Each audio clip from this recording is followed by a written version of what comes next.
નમસ્કાર, આપ જોઈ રહ્યા છો સ્પાર્ક ટુડે ન્યૂઝ। વડોદરામાં મિલન પાર્ટી પ્લોટ વીઆઈપી રોડ ખાતે વડોદરા લોકસભાના ભારતીય જનતા પાર્ટીના ઉમેદવાર ડોક્ટર હેમાંગભાઈ જોશી સમર્થનમાં શહેર વિધાનસભાના ભરવાડ સમાજનું સંમેલન રાખવામાં આવ્યું હતું। ભરવાડ સમાજના અનેક લોકો ઉપસ્થિત રહ્યા હતા। વડોદરાના મેયર પિંકીબેન સોની પણ ખાસ ઉપસ્થિત રહ્યા હતા। આજે ભારતીય જનતા પાર્ટીના સામાજિક સંવાદ પ્રકલ્પ અંતર્ગત મિલન પાર્ટી પ્લોટ ખાતે ભરવાડ સમાજના એક સામાજિક સંવાદનું આયોજન કરવામાં આવ્યું। આ સંમેલનની અંદર વડોદરા મહાનગરના પ્રથમ નાગરિક મેયર શ્રીમતી પિંકીબેન, સંગઠનના અમારા મહામંત્રી આદરણીય સત્યનભાઈ, આ વિસ્તારના કોર્પોરેટર અને ભરવાડ સમાજના અગ્રણી એવા વિનોદભાઈ અને તમામ ભરવાડ સમાજના આગેવાનો,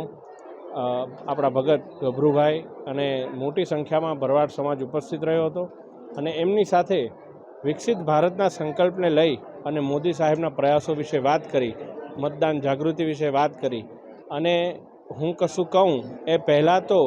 એમણે એક સ્વરે બે હાથ ઊંચા કરી અને આગામી ચૂંટણીમાં નરેન્દ્રભાઈ મોદીજીને વડાપ્રધાન બનાવવા માટેની એક હાકલ કરી છે। હું સમગ્ર ભરવાડ સમાજનો આ મોદીજી પ્રત્યેના પ્રેમ, આશીર્વાદ એ બદલ હું ખૂબ ખૂબ આભાર માનું છું। ધન્યવાદ। આજે વડોદરા શહેર 141 વિધાનસભાની અંદર સમસ્ત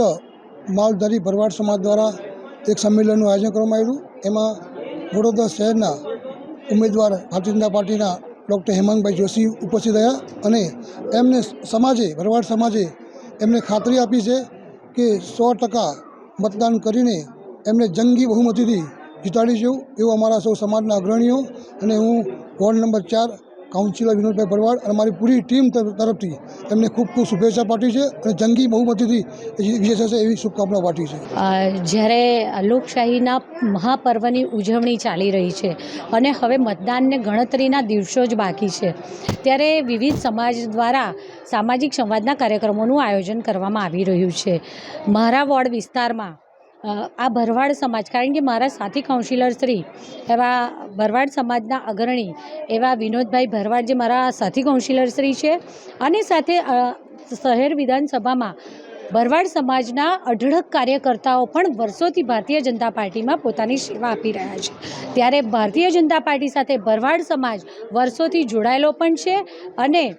આ સમાજના સમગ્ર સમાજના અગ્રણીઓ અને એમના જે ધાર્મિક સંત છે એવા ગભરુદાદા પણ અહીં ઉપસ્થિત રહ્યા અને જ્યારે સમગ્ર દેશમાં સૌથી નાની વયના યુવા ઉમેદવાર એવા ડૉક્ટર હેમાંગભાઈ જોશી જ્યારે આજે તેમની રૂબરૂ થવાના હતા, ત્યારે સમગ્ર સમાજે એકી અવાજે બંને હાથ ઊંચા કરી અને એમને વિશ્વાસ અપાયો છે કે આ સમાજ વહેલી સવારે 7 થી 9માં પોતે તો મતદાન કરશે જ પણ પોતાની સાથે બીજા 5 લોકોને પણ મતદાન કરાવશે। જ્યારે ગૌ સેવા કરી અને ગાયો દ્વારા સમાજમાં પોતાનું ઉત્તમ અનુપમ યોગદાન આપે છે અને આદરણીય વડાપ્રધાન શ્રી પણ જ્યારે આ સમાજની સાથે સાથે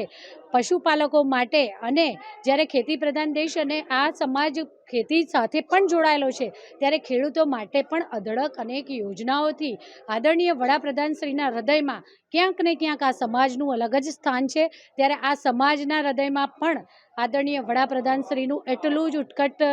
અને માનભર્યું સ્થાન છે અને આ સમાજ અત્યારે તત્પર છે કે ડૉક્ટર હેમાંગને અહીં મત અપાવી અને વિજય બનાવશે અને વડોદરા શહેરનું આ કમળ હાઈએસ્ટ લીડથી આદરણીય વડાપ્રધાન શ્રીને અર્પણ કરવામાં આવશે।